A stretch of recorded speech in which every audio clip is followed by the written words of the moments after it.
Hi, I'm Siri, and I'm a co-founder of Reset. And I'm Silva, and I'm the other co-founder of Reset. Reset partners with local independent restaurants that are dinner only to open up their spaces during the day for people to work out of for the price of 2 cups of coffee a day.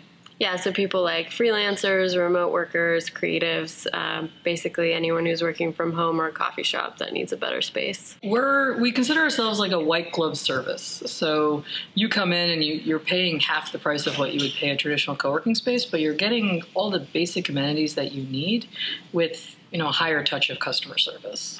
Yeah, so you come in, we have different levels of membership. You get access to all of the spaces in our network, and you have a consistent experience across those spaces. So super fast business Wi-Fi, unlimited coffee, tea, and water, beautiful restaurant spaces that have been vetted by us personally for light, parking, and a good work environment. And you can bop around neighborhoods and find spots that work for you. For the remote worker, we're trying to solve the problem of people who can't necessarily afford co-working spaces but are working from their home offices and from coffee shops, and they're frustrated, they're not productive, and they miss having people around, and they miss having a sense of community. So, if you're at home and you're working at home 3 to 5 days a week, we found through our user research interviews that most people miss even just being around other people, not even necessarily talking to them and seeing other humans. And they also feel like they're not at their peak productivity because they need a change of space. So for us, we give them that and a really, curated, beautiful work environment that they can actually afford. On the other side of things, we are trying to also help our local independent restaurant community out. So, one of the reasons that we did this is we were sitting in a very beautiful restaurant in East Austin, Pitchfork Pretty, and we're like, it's kind of a waste that no one gets to experience this space during the day. The amount of natural light that comes in, the wood finishes, they were very meticulous with the way they designed it. And we're like, well, wouldn't it be really cool if we open up this space during the day? So then we started talking to more restaurateurs and looking into this industry, and we realized that local independent restaurants are kind of dying out while chain restaurants are taking over. And that is a U.S. phenomenon, but also happening in Austin specifically because of rising rent and increased labor costs. So you have these restaurants that can't charge more money, but then their costs keep going up. So what happens? They die out much sooner than we would like them to. Yeah. And we have a lot of chain restaurants that come in and take away from that local independent community that a lot of Austinites really like and stay here because of. When I first started this, last year was the first time I ever worked full-time remote, and my roommate's a consultant. So there were days where I would go and the only living thing I would be talking to is my cat. Like, I was going a little stir crazy, and I'm not super extroverted, but I'm not also super introverted. I need people around me to at least feel motivated and productive. So I ended up asking my company for a stipend for co-working. And so they ended up covering my co-working subscription at Impact Hub. And I loved Impact Hub. It's a great co-working space, but it was about $300 a month.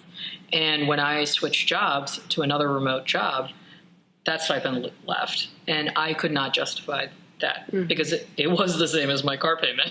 And I'm like, I don't want to do this. I don't think it's worth what I'm going to be getting from there, where I can just try to find it in a coffee shop or a library or something like that. So those are the people we're targeting. We're targeting the people, like, co-working spaces are fantastic for startups that are too big for the kitchen table, but too small for retail space. I think co-working spaces like the WeWorks of the world are great for that size. Yeah. If you're a freelancer, if you work from home and none of your team is with you, like it's really expensive. We're approaching the community aspect in a way where we're creating like a curated list of events that are based around food, but more just based around getting people to talk to each other. We're trying to break down those barriers of being by yourself and introducing yourself to someone that you don't know or a group of people you don't know. We interviewed like 50 people that worked from home all across the country. And one of the things that came up, typically like in that 30 to 50 age range, was last time I made new friends was college. Last time I made new friends was grad school. And we can relate to that as well. It's really hard to make friends outside of school if you don't have a workplace to go to. Yeah. Like, that's where you make your new friends. And if you're a remote worker, you don't have that. Going to meetups it can be very nerve-wracking even for the most extroverted of extroverts, because you're now going to a group of people that already know each other and you're the new one and you have to somehow insert yourself in. So what Silva's talking about is a lot of, like, we're trying to create these intimate, curated experiences to bring down those barriers. It's a lot easier to get to know the person next to you if there's only 6 people at a dinner table and you're sharing an experience. Yeah. Like the vast majority of people, like freelancers and creatives and remote workers like us, we don't need showers on site. We don't need beer on tap. We don't need unlimited phone rooms and conference rooms. Like what we need is high-speed internet, coffee, most of us, coffee, and like to be around people that are also working. One thing that we've sort of worked on is, at the beginning, when we started explaining the concept, we would get a lot of questions like, wait, so like these places are open? Should have seen how our pitch developed. I'm paying to work here, and then there's people having lunch, and we're like, no, like these places are closed. So like that, like making that really clear, like in our minds, it was super obvious, but people didn't get it at first. So we've had to really refine the pitch to be like, dinner-only restaurants, like who are closed during the day. So that was kind of funny. That was something I didn't think we'd have to. Pitch used to be like really flowery and like brand language, and now it's like very literal. It's like very specific, and then we go into like the more. Yeah.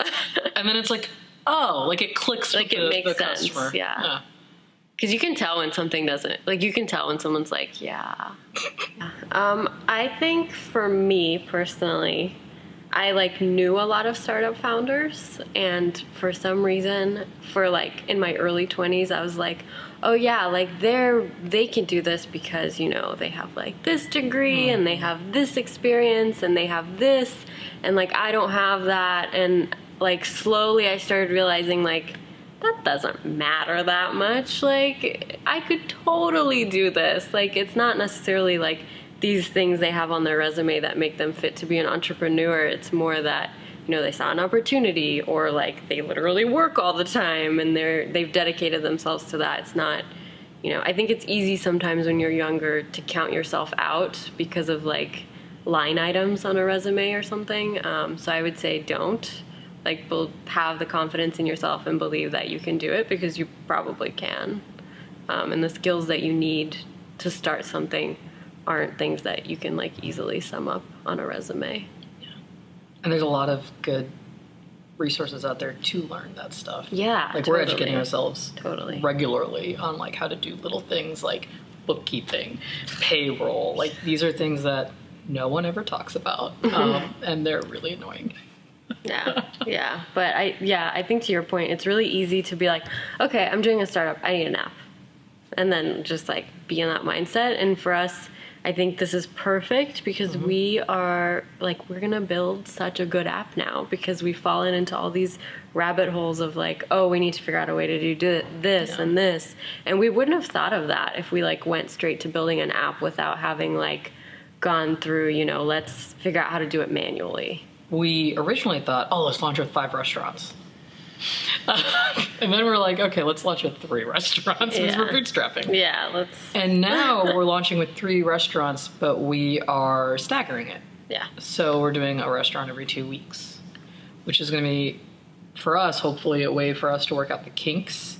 Every restaurant is different, but there's going to be similar issues. So if we can work it out at our first launch partner, and then take lessons learned to our second launch partner, learn more lessons by the third, hopefully by the time we get to 5 or 6 at the end of the year, it'll be humming a little better. Streamlined by that point. Yeah, but we're taking this in a more operational perspective and trying to reduce the risk and making sure that we're baking in the time. We're not going in overly optimistic, but we're also not overly pessimistic. It's just like we're trying to be very reasonable with the way we do this. Mm-hmm.